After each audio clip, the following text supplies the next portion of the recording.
At the gym, I fell for the 18-year-old student. It started with a look. Just one. I was spotting someone else when he walked in for the first time, all sharp angles and wide eyes, trying to act like he wasn't intimidated by the weights or the crowd. But I saw it. The hesitation in his steps. The way he looked around as if searching for something familiar. He didn't find it. Not yet. I'd been training at that gym for years. I knew the rhythm of that place. Who came in just to film themselves, who actually worked hard, and who was hiding from something they didn't know how to name.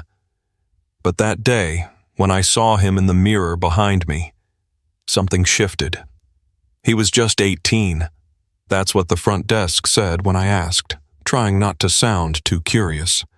A high school graduate, barely a man, and yet something about the way he moved, the focus he tried to hold on to, it caught me off guard. I should have let it pass. I tried to. I really did. But then we ended up next to each other. Same time, same rack. And when he turned to ask if I was done, his voice low and uncertain, I felt something tighten in my chest. A pull I hadn't expected. That was the beginning. This isn't just a story about two men who meet at the gym. It's a story about timing, boundaries, and the line between admiration and something deeper. It's about how one moment, one look, can shake up everything you thought you had figured out, about yourself, your desires, and the future you were sure was set. And what happened between us? Well, I'll tell you everything. But just know, nothing about this was planned, and by the time I realized I was in too deep, it was already far too late to walk away. If you've ever questioned your feelings, if you've ever found yourself drawn to someone in the worst possible moment, or if you've ever felt something stir inside you that you couldn't explain, then this story is for you. So get ready. Because what started with a quiet, "Are you using this bench?" ended with a night I'll never forget. Subscribe now and turn on notifications so you don't miss a single chapter of this emotional, tension-filled journey. And as you listen, ask yourself, what would you do if someone unexpected pulled you out of your routine and into a feeling you didn't know you were ready for? It was a Thursday. I remember because Thursdays were always heavy leg days. The kind of day I usually avoided eye contact and let my body speak louder than words. The gym was packed, the air thick with sweat and music that thumped through the floor like a second heartbeat. I was halfway through a set of squats when I saw him. Not directly, just in the mirror. He was standing by the cable machine, scanning the room like someone dropped in the middle of a foreign country. He had that uncertain energy, the kind people try to hide when they're somewhere new and desperately hoping they don't mess up. I could tell he was young. Skinny arms, too big t-shirt, the kind of nervous stance that made it clear this wasn't his regular spot. I didn't think much of it, at first. But then, while I was racking my bar, I turned. And there he was again. Looking right at me. Not in a cocky way, not even flirtatious. Just open. Curious. I nodded, polite. He looked away fast, cheeks a little red, and pretended to adjust his earbuds. A couple minutes later, we ended up side by side at the dumbbell rack. He reached for the 25s just as I set down the 60s. Our hands almost brushed. Almost. "Sorry," he said. His voice was quiet, but not weak. I looked up and he gave me this awkward, apologetic smile, one that made my stomach twist before I even understood why. "No worries," I said. "You new here?" He nodded. "First week." That was it. Just 2 words. But something about the way he said it, like he was trying not to be intimidated, made me want to say more. Ask more. Instead, I gave a quick, "Cool, welcome," and walked away. My heart shouldn't have beat faster. But it did. The next day, I saw him again. Same time, different shirt, but same kid. And again, we crossed paths near the bench press. He waited while I finished my set, towel in hand, trying to look casual. When I stood up, he stepped in, adjusted the weights, and asked, "Mind spotting me for one set?" Just one set. It felt like an innocent ask. It probably was. But there was something about the way his eyes held mine when I said sure. Something about how he breathed out when I stood behind him, ready to catch if he failed. A kind of trust you don't usually get from strangers. After that, it became routine. He didn't say much, and neither did I. But somehow we ended up near each other more often than not. Sometimes it was the same equipment. Sometimes the water fountain. Sometimes nothing at all. Just a shared glance, a moment where the world seemed to quiet for half a second, just long enough for me to notice that something unspoken was hanging in the air. I started learning small things. His name was Jordan. He was 18, had just graduated high school early, and was taking a semester off before figuring out college. He came to the gym every afternoon because it helped his anxiety. His words, not mine. Said it made him feel like he had control over something, even if everything else in his life was kind of a mess. I told him I got that. I really did. He smiled when I said that. A real one this time. The kind that reaches your eyes. It would have been easy to stop right there. Let it stay what it was. A gym friendship, a shared nod, and the occasional spot. But I wasn't sleeping well. I kept thinking about the way his shoulders looked when he stretched, about how he laughed too softly, about how I caught myself watching him when I thought he wasn't looking. And then came the moment I knew I'd stepped off the edge. We were both leaving at the same time. The sun was low, painting long shadows across the parking lot. He turned to me before unlocking his car and asked, "You always train this hard?" "Most days," I said. He hesitated, just a second, then, "That's cool." That was it, just 2 words, again. But there was something in the way he said them that made me pause. And then, he looked at me. Really looked. Like he saw something he wasn't expecting, or didn't quite know what to do with. And I swear for the first time, he didn't look away. I got in my car with my heart pounding like I'd run a marathon. Something was shifting. I could feel it, and I wasn't sure if I wanted to stop it or let it pull me under completely. The next time I saw Jordan, it was raining. He walked in soaked, hair wet, hoodie clinging to his arms, his sneakers squeaking on the gym floor. He looked annoyed, almost embarrassed, but when our eyes met across the lobby, his expression shifted. Just for a second. A flicker of something. Recognition, maybe. Or relief. I'd already finished warming up when he walked past my bench. I nodded. He gave me a quick half smile, the kind people give when they're not sure what they're allowed to feel. "Rough day?" I asked.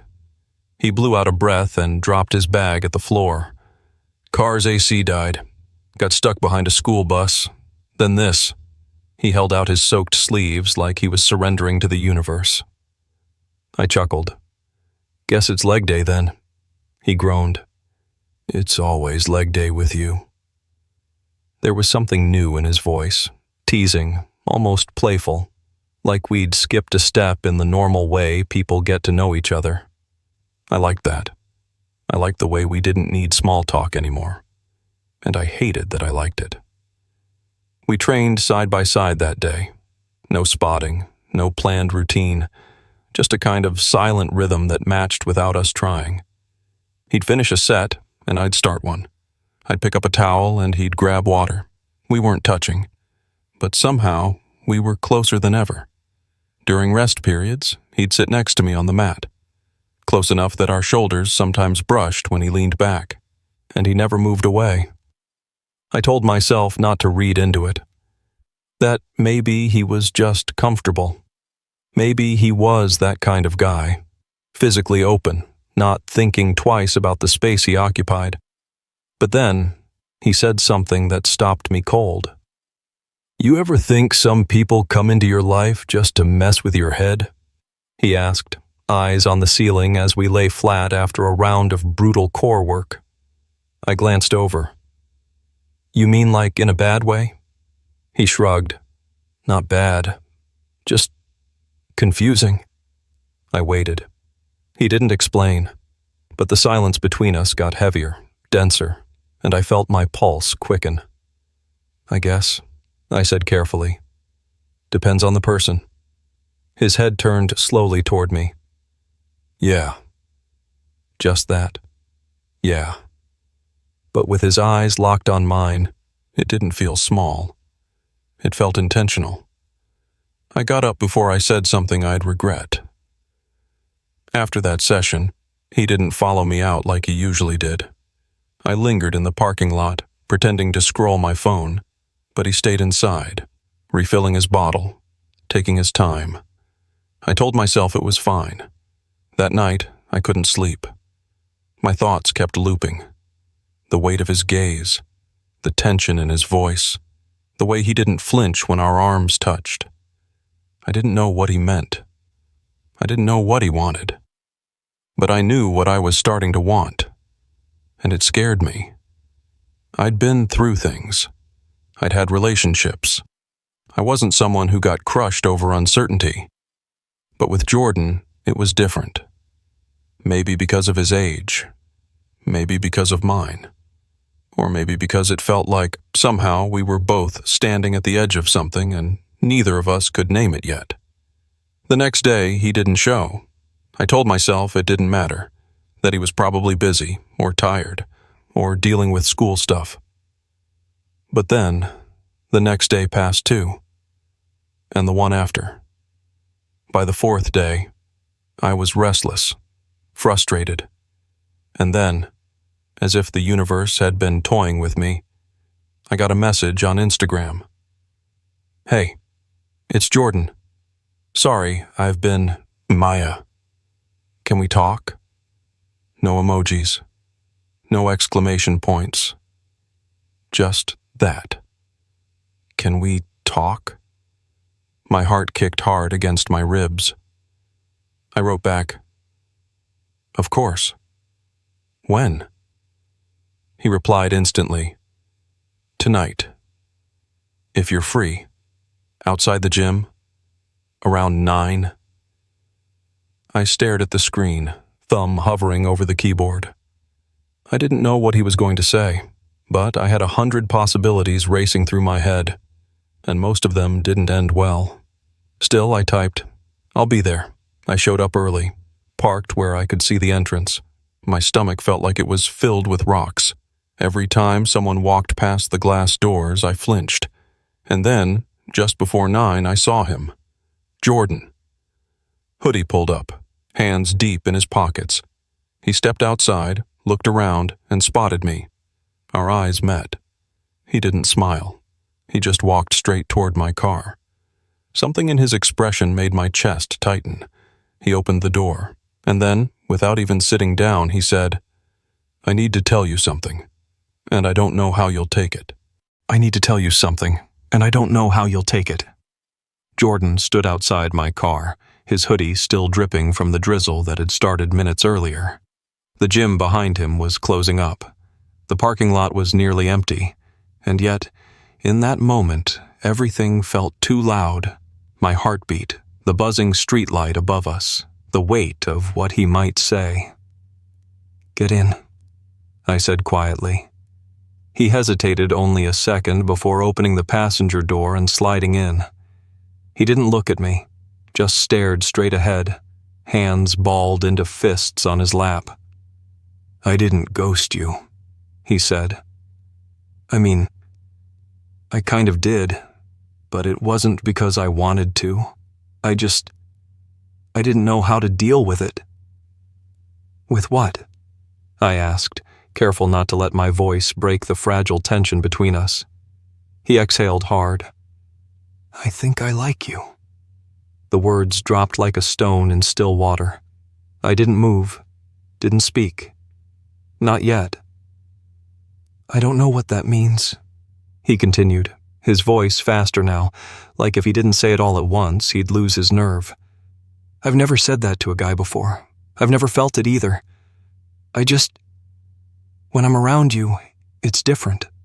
Like something in me wakes up. And I don't know if it's just admiration or attraction or..." He broke off, shaking his head.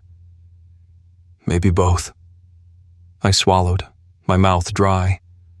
I wanted to reach out, say something that would make this easier for him, but I also didn't want to say the wrong thing and ruin the raw honesty unraveling in front of me. "How long have you felt that way?" I asked gently. He glanced at me finally. "I think since the second or third time we trained together. At first I thought I just liked being around you, that you were cool, safe. But then, the way you look at me sometimes, the way I catch myself hoping you'll talk to me first, I started to realize it wasn't just in my head." His voice cracked a little on that last word. My chest ached. "And I didn't come here tonight expecting anything," he added quickly. I couldn't keep pretending like I didn't feel it. I had to say it out loud, even if it messed everything up. I finally looked at him, really looked. His face was flushed, despite the cold. His hands were trembling. And behind all of it, there was that same vulnerability I'd seen on his first day at the gym. The fear of being in a place he didn't fully understand, hoping he wouldn't be turned away. "I'm glad you said it," I replied. "Really, because I've been struggling too." His eyebrows lifted slightly, eyes widening. "I didn't plan to feel anything either," I admitted. "You're younger, I know that. And I kept telling myself not to cross any lines. But there was something about you I couldn't ignore. You made me want to show up more. Made the silence feel lighter. You made me feel something again." He looked down, a small smile tugging at the corner of his lips. "So I'm not crazy." "No," I said. "You're not." We sat there for a while, not saying anything, the kind of quiet that doesn't need filling. But then, like fate had been waiting for the perfect moment, a car pulled into the parking lot beside us. The headlights flashed directly into the windshield. Jordan flinched and immediately pulled his hoodie tighter around his face. "That's my brother," he muttered. "He thinks I'm just grabbing a water from the gas station." I blinked. "He doesn't know?" He shook his head. "No one does." I nodded slowly. "It's okay." Jordan glanced at me, his voice low, barely audible. "Will it still be okay if I leave now?" I wanted to say no, that I wanted more time with him, just the two of us in that cocoon of safety. But I knew what it cost him to come here tonight. I knew this wasn't about rushing anything.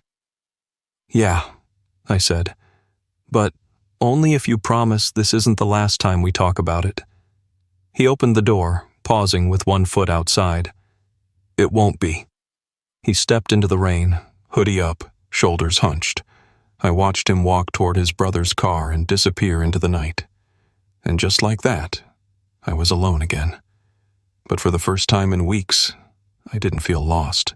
The next week passed slower than I expected. Jordan didn't show up at the gym for days, and I didn't hear from him either. No messages, no updates. Just silence. I kept going through the motions. Bench, rows, squats, cardio. But every time the front door opened, my chest tightened with hope. And every time it wasn't him, that hope quietly collapsed. It was stupid, maybe. We'd only shared a few real conversations, but something about him. It stayed with me, like a song stuck in the background of my day. Finally, 5 days after that night in the car, my phone buzzed. "I'm outside.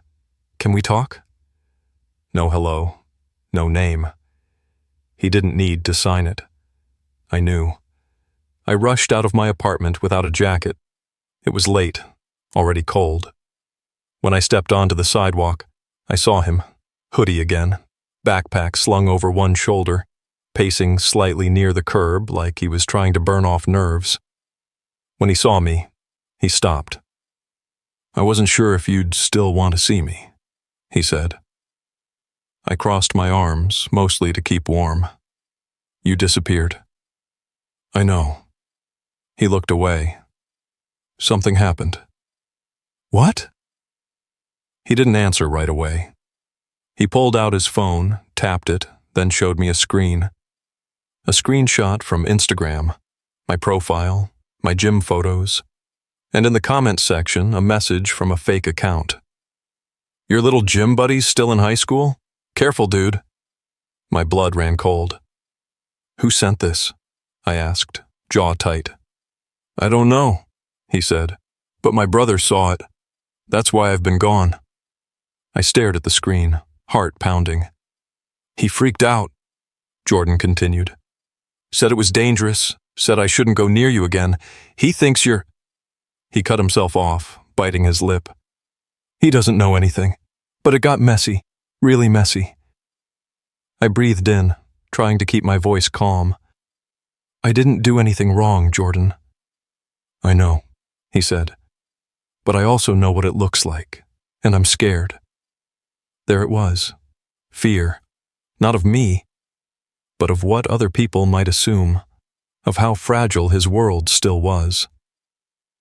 "I wanted to be honest," he added, "but I didn't expect it to explode in my face." I looked at him. His face was pale in the streetlight, eyes heavy with something deeper than exhaustion. "You're 18, I said. "You're legal, but that doesn't mean this isn't complicated. I get it. I don't want you to feel unsafe." "I don't," he said immediately. "Not with you. Never with you." I stepped closer, not touching, but closer. "I'd never push you into something you're not ready for," I said. "And if this is too much, I'll back off. Completely." He shook his head. "That's not what I want." "Then what do you want?" He looked at me, really looked, and for once there was no panic in his eyes. "I want to keep seeing you, quietly, no labels, no pressure, just space to figure this out, together." That moment, standing on a cold street with streetlights flickering and the world reduced to just us, it felt real, not perfect, but real. "Okay," I said. He smiled for the first time in days. "Yeah? Yeah." He took a step back. "Then I'll see you tomorrow? At the gym?" He nodded. "Same rack, same time."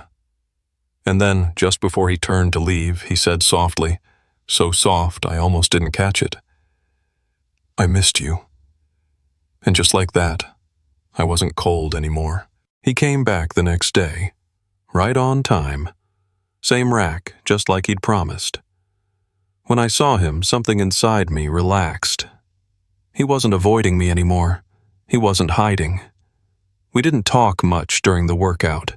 It was like our bodies were doing the talking, in how he moved closer, how he passed me a towel without asking, how he grinned when I pretended to struggle with the last rep.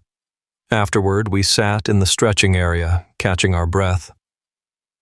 "I told my brother I was seeing someone," Jordan said out of nowhere. I turned to him slowly. "Really?" He nodded. "Didn't say it was you. But I told him I'm figuring stuff out, that I'm allowed to." My chest tightened. That small act, that tiny truth, it meant more than I could explain. He glanced around, then leaned in just enough so only I could hear him. "You make me feel seen." And then, for the first time, he reached for my hand. It wasn't long. It wasn't dramatic, but it was enough. Enough to make my skin light up. Enough to make everything else, the rumors, the fear, the judgment, fade away. until someone walked by. Someone we both knew. Jordan let go, and the moment vanished. But not completely. Not for me. Because now I knew. He wanted this too. Weeks passed. We kept things quiet. Our little world, carved between weight racks and late-night texts, held together by something tender, unspoken, but very real. Jordan started showing up early, staying longer. He smiled more. He asked questions about my life, my past, my fears, and little by little, he shared his too. We never used the word relationship. We didn't need to. But one night, as we sat in my car again, his head resting lightly against my shoulder, he whispered, "I've never felt safer than when I'm with you." That was enough. That was everything. I don't know where this is going. We're still figuring it out, carefully, honestly. But I've learned something powerful through him, that love doesn't always arrive loudly. Sometimes it shows up in quiet glances, shared water bottles, trembling hands that finally decide to hold yours. And when it does, if you're brave enough to take it, it can change everything. What about you? Have you ever felt something unexpected that challenged everything you thought you knew about yourself? If this story touched something inside you, don't forget to like, subscribe, and turn on notifications. Because more stories like this are coming, and who knows, maybe the next one will be yours.